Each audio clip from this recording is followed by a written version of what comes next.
dia. Nós vamos comentar algumas frases do Novo Testamento.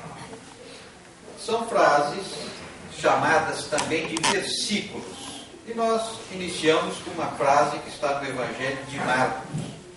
Na realidade é uma advertência, um conselho que Jesus passava e que serve muito para todos nós. E ensinava Jesus: olhai, vigiai e orai, porque não sabeis quando chegará o tempo.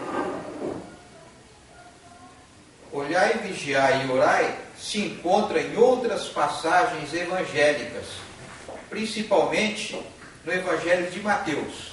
Mas Marcos nos diz que nós devemos tomar essas atitudes porque nós não sabemos quando chegará o tempo. Então, nós sabemos que quando Jesus falava olhai, não é simplesmente para você colocar em funcionamento os seus olhos. Não, é para você colocar em funcionamento todos os seus sentidos em todas as situações, ou seja, sempre, constantemente. E não é apenas os sentidos do corpo material, também os atributos do espírito, como a inteligência, o livre-arbítrio, a vontade, a consciência, a iniciativa, e assim vai. Jesus advertia que nós precisamos estar constantemente, em todas as situações, totalmente alertas. E quando nós estamos alertos, nós determinamos quais são as situações que necessitam de maior atenção. Na nossa casa, junto àquelas criaturas que convivem conosco, na nossa atividade profissional, na nossa vivência em todos os locais onde nós vivenciamos. Ele diz que nós precisamos vigiar, ou seja, tudo aquilo que lhe chama a atenção, você precisa estar constantemente vigiando.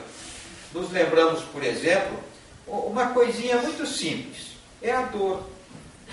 Muita gente tem uma dorzinha e não lhe dá a atenção necessária. Essa dor vai aumentando, e a pessoa não está preocupada.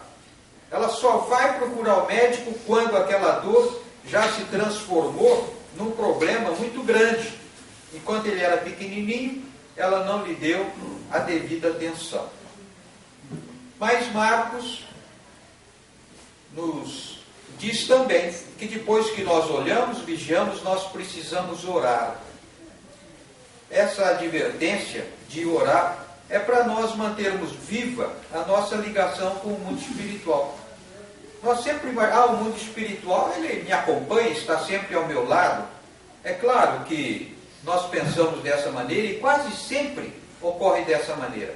Mas nós precisamos manter ativa essa ligação com os amigos espirituais. Se nós não mantivermos essa ligação ativa, vai acontecer que muitas vezes nós não teremos esses amigos aos nossos lados. Uma maneira bem simplesinha de você manter essa ligação é você fazer a sua oração frequentemente e se lembrar desses amigos. E Jesus, ele termina dizendo que nós não sabemos quando chegará o tempo. Nós não sabemos. Tem tanta coisa para acontecer na nossa vida, tantas situações pelas quais nós precisamos passar. Então nós precisamos estar atentos, porque essas situações realmente elas vão ocorrer. As nossas provas, as nossas expiações, as provas e expiações daquelas criaturas que caminham conosco, quando vamos deixar esse mundo material, e assim vai. Então nós precisamos prestar atenção nessas situações. Mas o apóstolo Paulo, ele nos traz também uma passagem que eu gosto muito. É na primeira carta aos Coríntios. Ele diz: todas as coisas me são lícitas, mas nem todas as coisas me convêm. Todas as coisas me são lícitas, mas nem todas as coisas edificam. Todas as coisas me são lícitas. Paulo falava da liberdade em que nós temos para fazer praticamente todas as ações que nós queremos. Mas nós sabemos que não possuímos liberdade absoluta.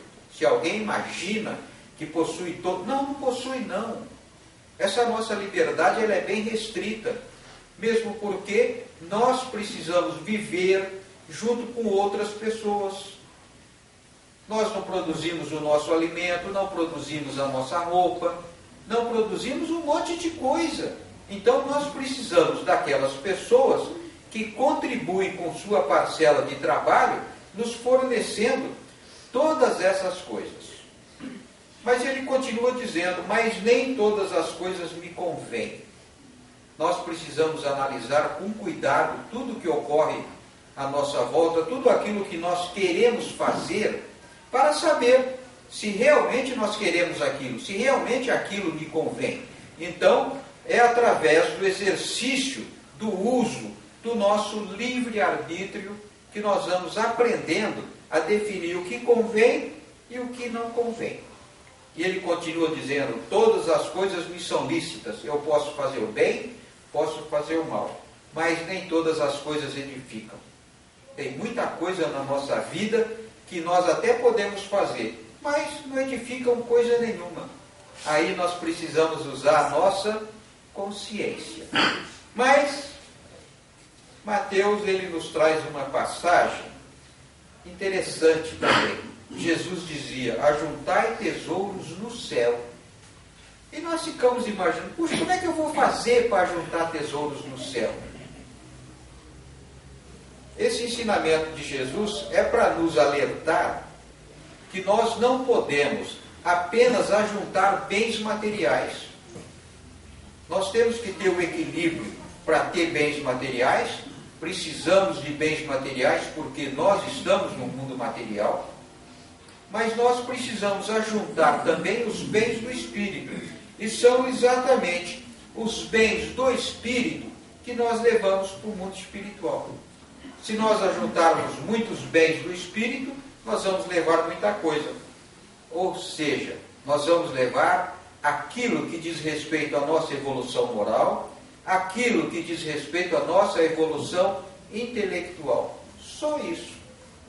Todas as outras coisas, elas vão permanecer aqui no mundo material. Mas existem muitas criaturas que passam pelo nosso mundo, não se preocupam com o seu crescimento, nem no campo moral, nem no campo intelectual, e depois passam por uma aflição muito grande, observando o próximo. Principalmente aquele próximo que triunfou, aquele próximo que conseguiu alguma coisa, aquele próximo que cresceu no mundo material.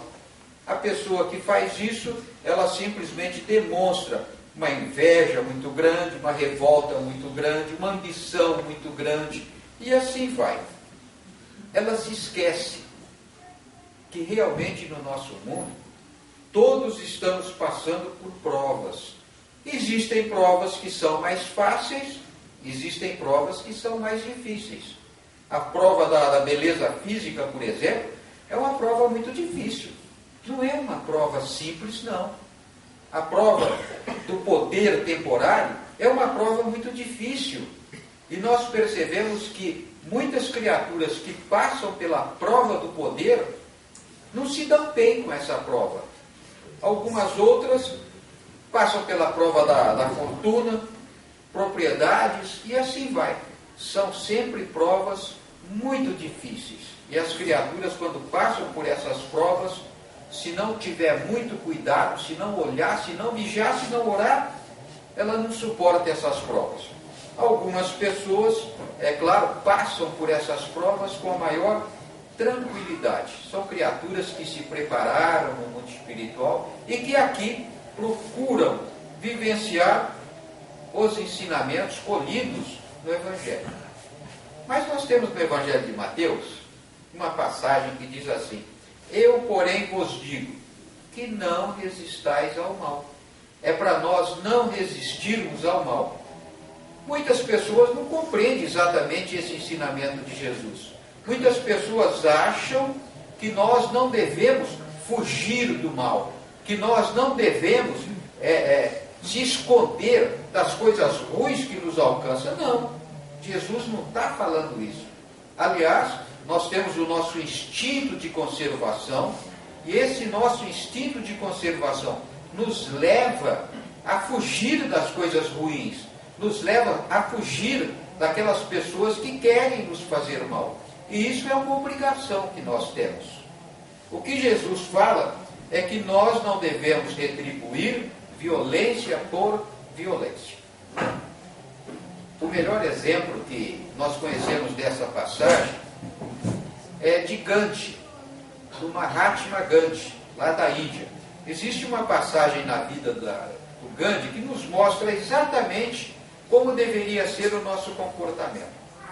Nós sabemos que no final da vida, Gandhi se dedicava muito à libertação da Índia do poder inglês. A Índia era uma colônia inglesa. Então existia ali na Índia muitas pessoas que queriam lutar contra os ingleses, expulsar os ingleses da Índia, na força, na base das armas. E o Gandhi não queria isso. O Gandhi pregava a libertação, mas não o uso da arma. E certo dia, eles estão conversando, estão reunidos, Gandhi e seu grupo de pessoas. Dentro do grupo de Gandhi, algumas pessoas não pensavam exatamente como ele. E ali naquele dia, a discussão gerava exatamente em torno desse assunto. Nós devemos ou não expulsar os ingleses pela arma. E Gandhi defendia que essa expulsão não deveria ocorrer através das armas, e sim através de conversa. E Gandhi começa a discutir com um de seus amigos. E essa discussão vai aumentando, vai aumentando. Gandhi estava sentado na mesa, e nos lembramos que Gandhi era uma pessoa muito franzina, magrinho, não era uma pessoa muito alta, usava aquela roupona que os indianos, alguns indianos ainda usam. Ele tinha a cabeça raspada, aquele óculos pequenininho. E o Gandhi defendendo as suas ideias, e esse seu adversário se levanta e se coloca à frente de Gandhi. E eles continuam discutindo. E de repente esse adversário lhe dá uma bofetada. Quando ele percebeu que ele não conseguia fazer Gandhi mudar de ideia, ele dá uma bofetada no Gandhi. O Gandhi cai para um lado, o óculos cai para o outro, todo mundo corre, ajuda o Gandhi, levanta, põe ele na cadeira, põe o óculos de novo. E o seu adversário, quando percebeu o que tinha feito, simplesmente vira as costas e vai-se embora. Vai-se embora. E a reunião continua como se nada tivesse acontecido. No outro dia, esse adversário de Gandhi, ele começa a pensar naquilo que ele tinha feito. E ele se arrepende. Ele fala, puxa vida, meu Deus, olha o que eu fiz. Gandhi já é uma pessoa idosa. É uma pessoa que não faz mal a ninguém, é uma pessoa indefesa. E eu acabei agredindo Gandhi. Olha, eu sou muito jovem. Ele falou, mas eu tenho que pedir perdão para o Gandhi. E ele vai pedir perdão para o Gandhi.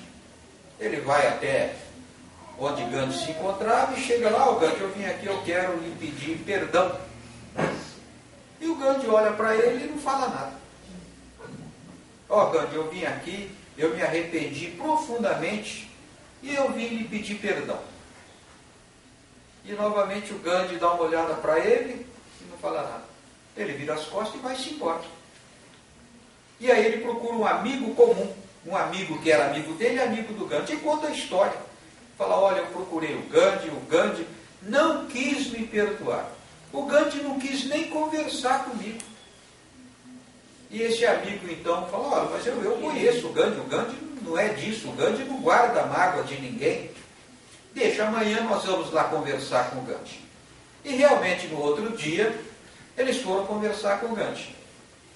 E quando chegaram até o Gandhi, esse adversário, esse que tinha agredido o Gandhi, novamente, Gandhi, eu vim aqui, eu me arrependi, eu vim lhe pedir perdão. O Gandhi para, dá uma olhada e não fala nada. Aí esse amigo, Gandhi, presta atenção aqui, você não entendeu, Gandhi, ele veio pedir perdão. Ele se arrependeu de ter lhe agredido. E ele está aqui, olha, coitado, está sofrendo. Ele quer que você lhe perdoe. Aí o Gandhi dá uma olhada assim para ele e fala, mas eu não posso perdoar. Mas como não pode perdoar, Gandhi? Perdoa aquele que é ofendido. Quem é ofendido, perdoa. Eu não fui ofendido. E nós percebemos que realmente nós até nos sentimos ofendidos por coisas muito pequenas. Situações que nós deveríamos deixar para lá, nem considerar. Muitas vezes nos sentimos totalmente ofendidos. E até ficamos esperando que a pessoa venha nos pedir perdão. Muitas vezes ela nem sabe que nós ficamos ofendidos. Então aqui no caso de Gandhi, é o ensinamento que ele nos passa, uma situação dessa tão... E o Gandhi nem se sentiu ofendido. E nós nos lembramos que muitas vezes algumas pessoas até tentam reprimir a maldade que ocorre no nosso mundo, mas procuram reprimir a maldade com mais maldade. Ou seja, não vai resolver coisa nenhuma. Nos lembramos, por exemplo, um fato que ocorreu aqui no nosso mundo. Quando damos uma olhadinha na história do século passado, nós percebemos que a nossa história foi marcada por duas grandes guerras. Primeira Guerra Mundial foi terrível. Segunda Guerra Mundial também foi terrível. O espaço entre uma e outra são de 20 anos. Mas como é que pode, meu Deus? Termina uma guerra terrível como a Primeira Guerra Mundial, 20 anos, e começa novamente uma guerra mundial de proporções gigantescas. Ou seja, parece que aquela guerra não terminou, só deu um intervalozinho de descanso e ela recomeçou novamente. Mas o que aconteceu? Quando termina a Primeira Guerra Mundial, foi feito um tratado de Versalhes, que foi feito lá em Paris, e nesse tratado foram feitas a reconciliação entre as partes.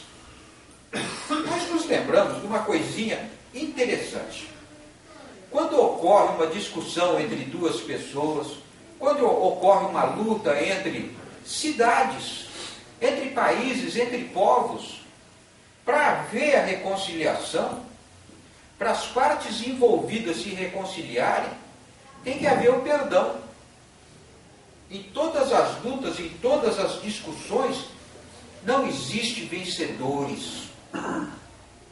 Uma guerra, por exemplo, quando ela termina, só existe perdedores. Ambos os lados perderam. E o que aconteceu? A reconciliação não.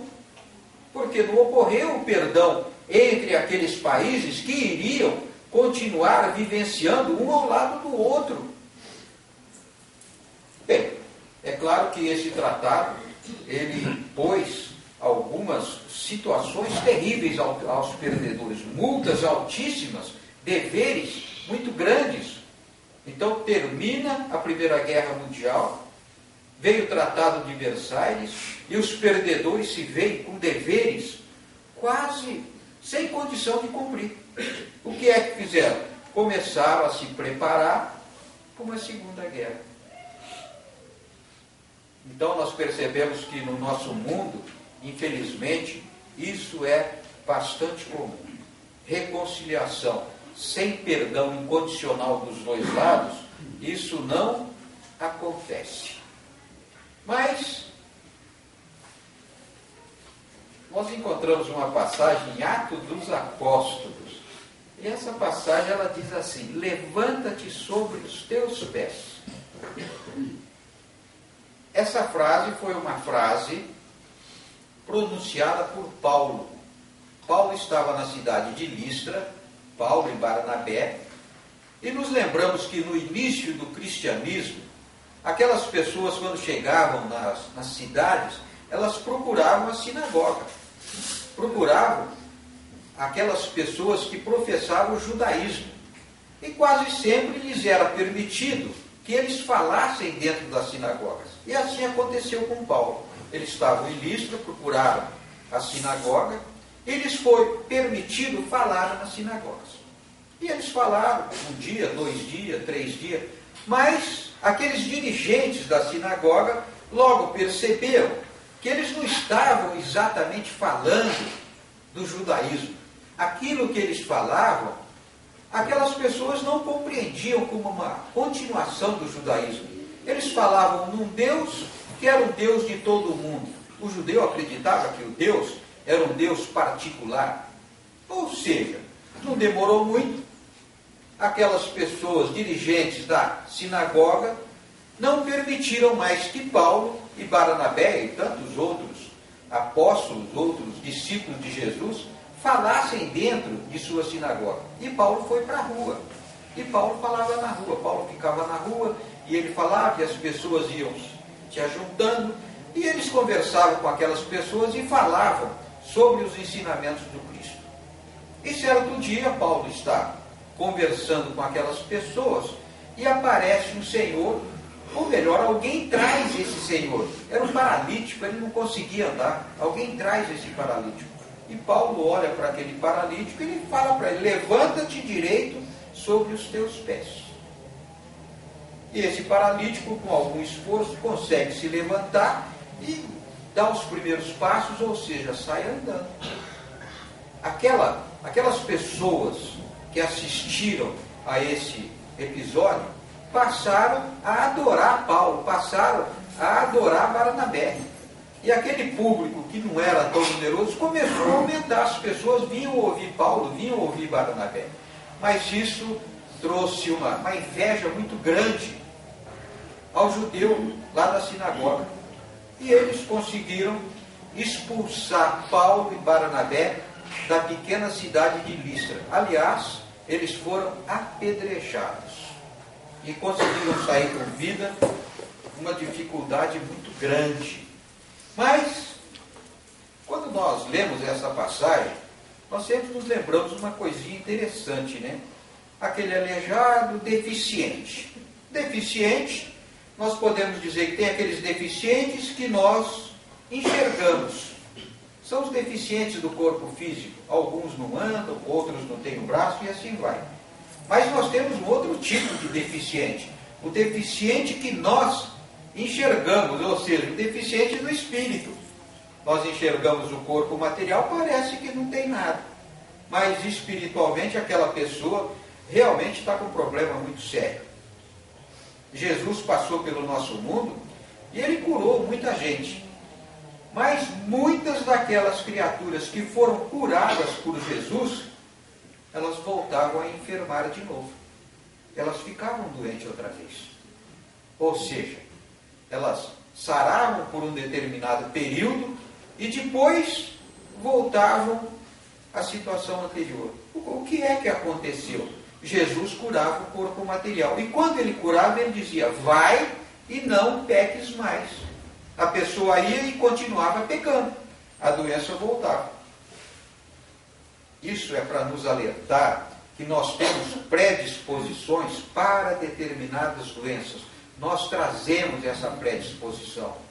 Essa predisposição, dependendo do nosso mérito, essa predisposição, ela praticamente se enfraquece e desaparece.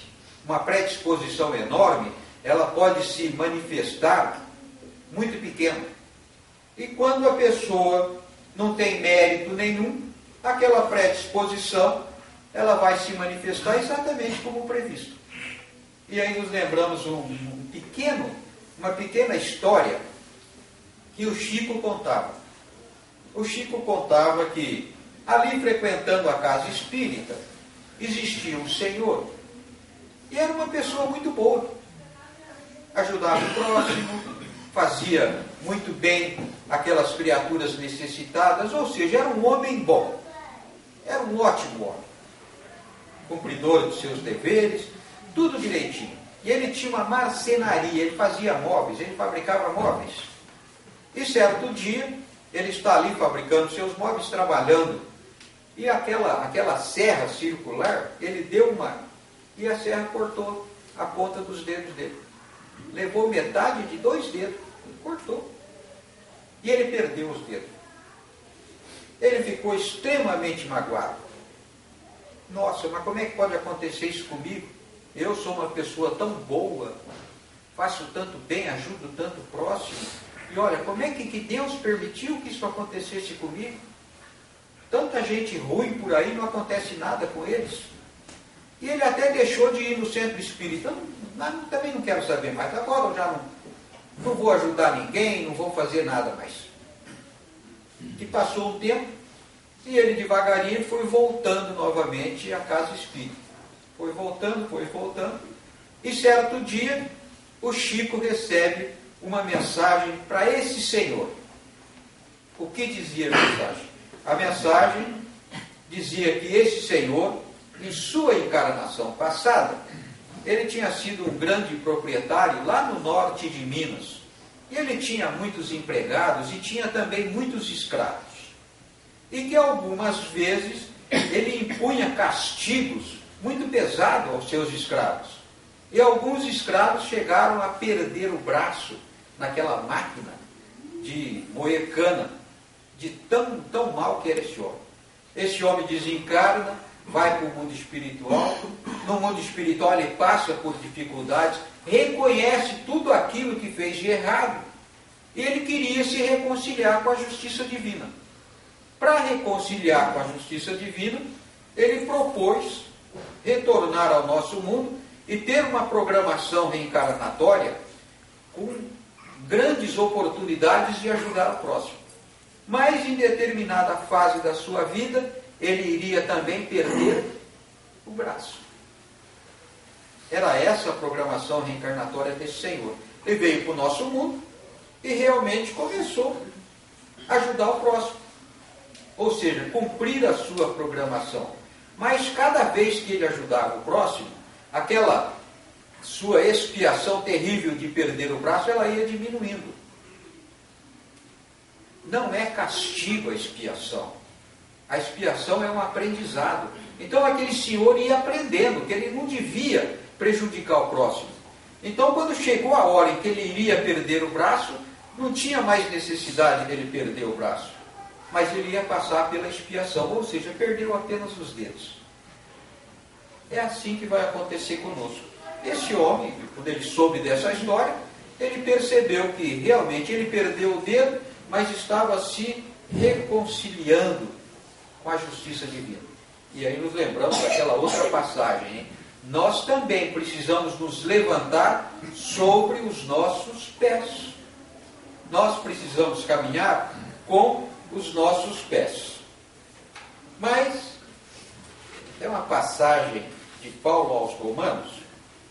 Eu vou ler a passagem. Diz assim: porque tudo que dantes foi escrito, para nosso ensino foi escrito, para que pela paciência e consolação das Escrituras tenhamos esperança. O que Paulo está dizendo? Que tudo que foi escrito tem por finalidade o nosso aprendizado. Tudo que deixou Jesus, tudo que deixou os grandes profetas do passado, grandes homens que vieram com a missão de deixar ensinamentos a respeito da lei de Deus, tudo isso foi feito para que nós possamos aprender. E para nós aprendermos, nós temos que ter paciência e vamos encontrar consolação nesses ensinamentos. Mas diz também que nós precisamos ter esperança. Olha que coisa interessante, nós precisamos da esperança. E um dos melhores ensinamentos que eu conheço a respeito da esperança é de uma lenda árabe, chamada a Gruta do Destino. Eu vou contar para vocês essa lenda. Diz a lenda que existia uma gruta, e dentro dessa gruta tinham velas, muitas velas. Algumas muito bem feitas, bem trabalhadas, outras velas menorzinhas, algumas acesas, outras apagadas, mas ali estava aquela gruta. E de repente ventava ali dentro daquela gruta. E vamos nos aproximar, 3 velas.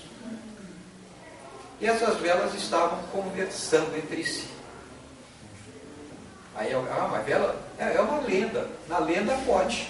E as velas estavam conversando. Aí a primeira vela era uma vela bem grande, uma vela muito bem feita, uma vela azul, um pavio enorme, aquela chama azulada, uma beleza de vela. E essa vela Então ela falava assim, eu sou a mais importante de todas as velas. Eu represento a caridade. Sou eu que aproximo as criaturas. Sou eu que aproximo os países. Sou eu que permito a muita gente o acesso à alimentação. E ela vai falando das suas qualidades. E as outras duas velas quietinho ouvindo. Mas aquele vento, de repente, começa a ventar ali dentro da gruta. E aquele vento alcança exatamente a vela. E aquela chama, ela vai para lá, vem para cá, dança para lá, e o vento vai aumentando, e aquela chama vai dançando, mas não teve jeito, dali a pouquinho a vela se apaga. A vela se apaga. As outras duas velas estavam ali só observando. Aí, uma segunda vela começa a falar, não. A mais importante sou eu. Aí, ó, apagou. Eu não, eu estou aqui. Eu sou a fé. E era uma vela toda dourada, aquela chama também dourada. E ela começa a falar das suas características. Sou eu que levo as pessoas até Deus. Sou eu que faço as pessoas terem confiança em Deus, terem confiança em Jesus. Sou eu que proporciono o crescimento de todas as criaturas. Mas o vento voltou novamente.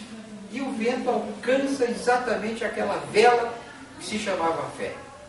E o vento vai para lá, vem para cá, e aquela chama balança daqui, balança. Não teve jeito, a vela se apagou também.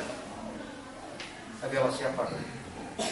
Aí sobrou só uma vela pequenininha, aquela chama meio amarelada, e essa vela diz assim, eu sou a esperança. Não sou tão importante como essas outras velas, mas eu tenho uma característica interessante. Eu jamais me apago. E ela vai falando, e o vento vem chegando, e aquele vento faz aquele barulho, e o vento alcança essa vela, mas não teve jeito. Aquela chama pequenininha, ela se apagava, e ia lá, e quando o vento voltava, ela voltava de novo, ela não se apagava. E o vento não conseguiu apagar essa vela. E essa vela, quando o vento vai-se embora, ela dizia, eu tenho ainda mais uma característica. Eu acendo a todas as outras velas.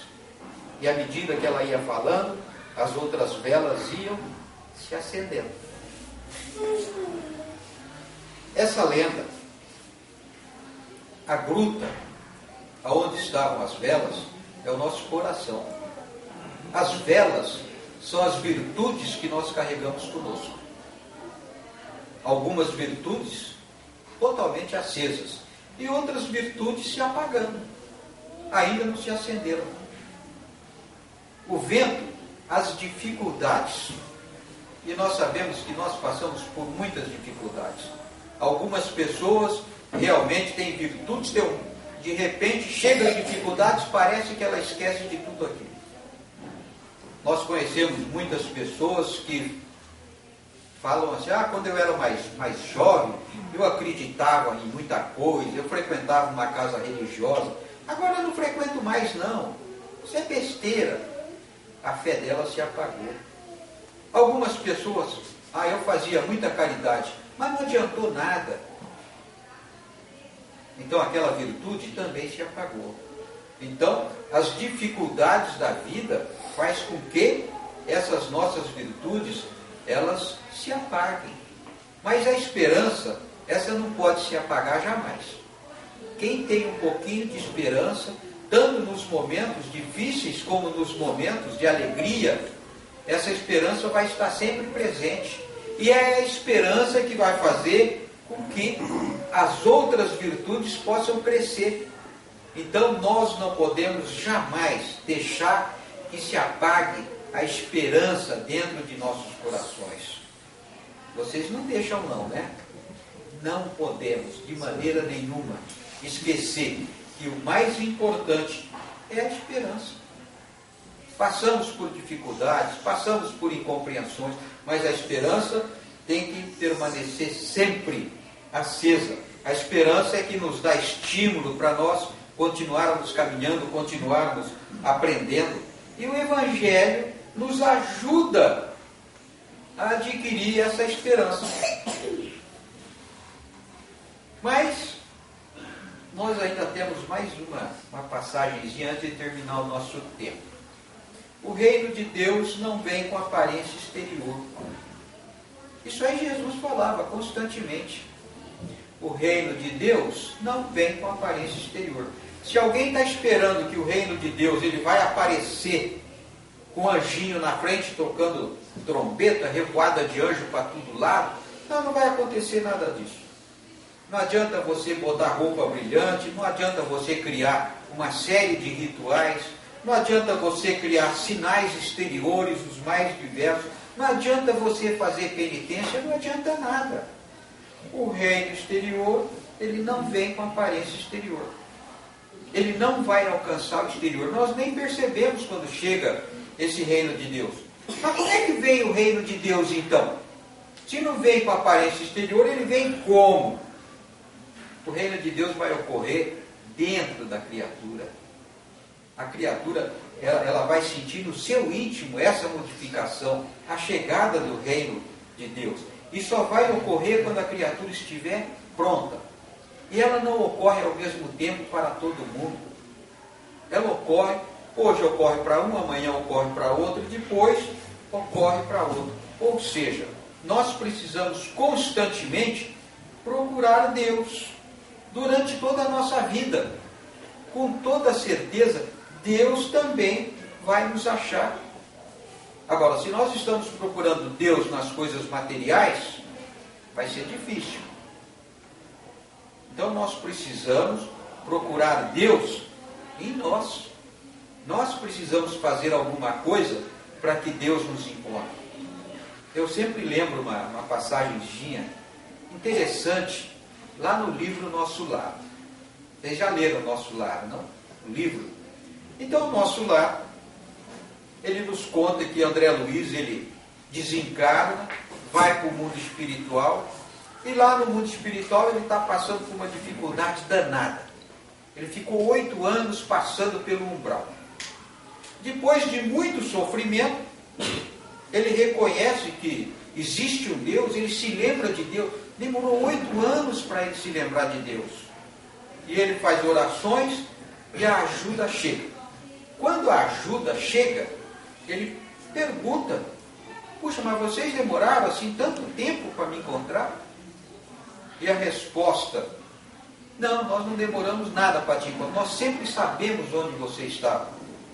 Nós sempre acompanhamos a sua passagem aqui pelo umbral. O que acontece é que você nunca criou condições de ser auxiliado.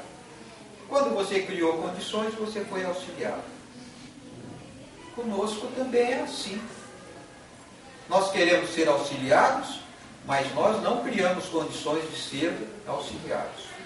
Nós queremos realmente que Deus esteja conosco, mas não fazemos nada para que Deus nos ache, para que Deus esteja ao nosso lado. Então, nós é que precisamos fazer alguma coisa para sentir a presença de Deus em nossos corações. Tá bom, pessoal? Vamos fazer a nossa prece, então? Então, nós vamos mentalizar os amigos espirituais, nós vamos mentalizar aqueles companheiros, aqueles espíritos amigos, mas vamos mentalizar principalmente nosso anjo guardião, o amigo de todos os momentos de nossa vida.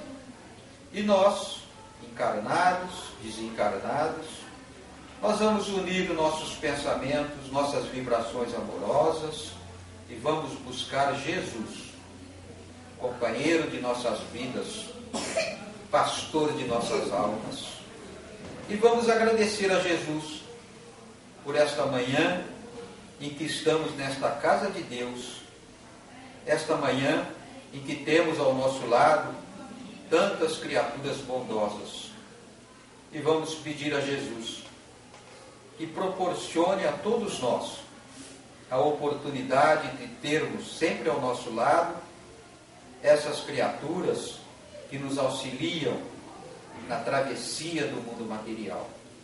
E que nós possamos retornar em paz para os nossos lares e possamos levar conosco essas vibrações que nos envolvem e que elas alcancem as criaturas que cruzarem os nossos caminhos e que estejam para sempre conosco. Graças a Deus. Eu agradeço a todos os senhores pela atenção. Muito obrigado.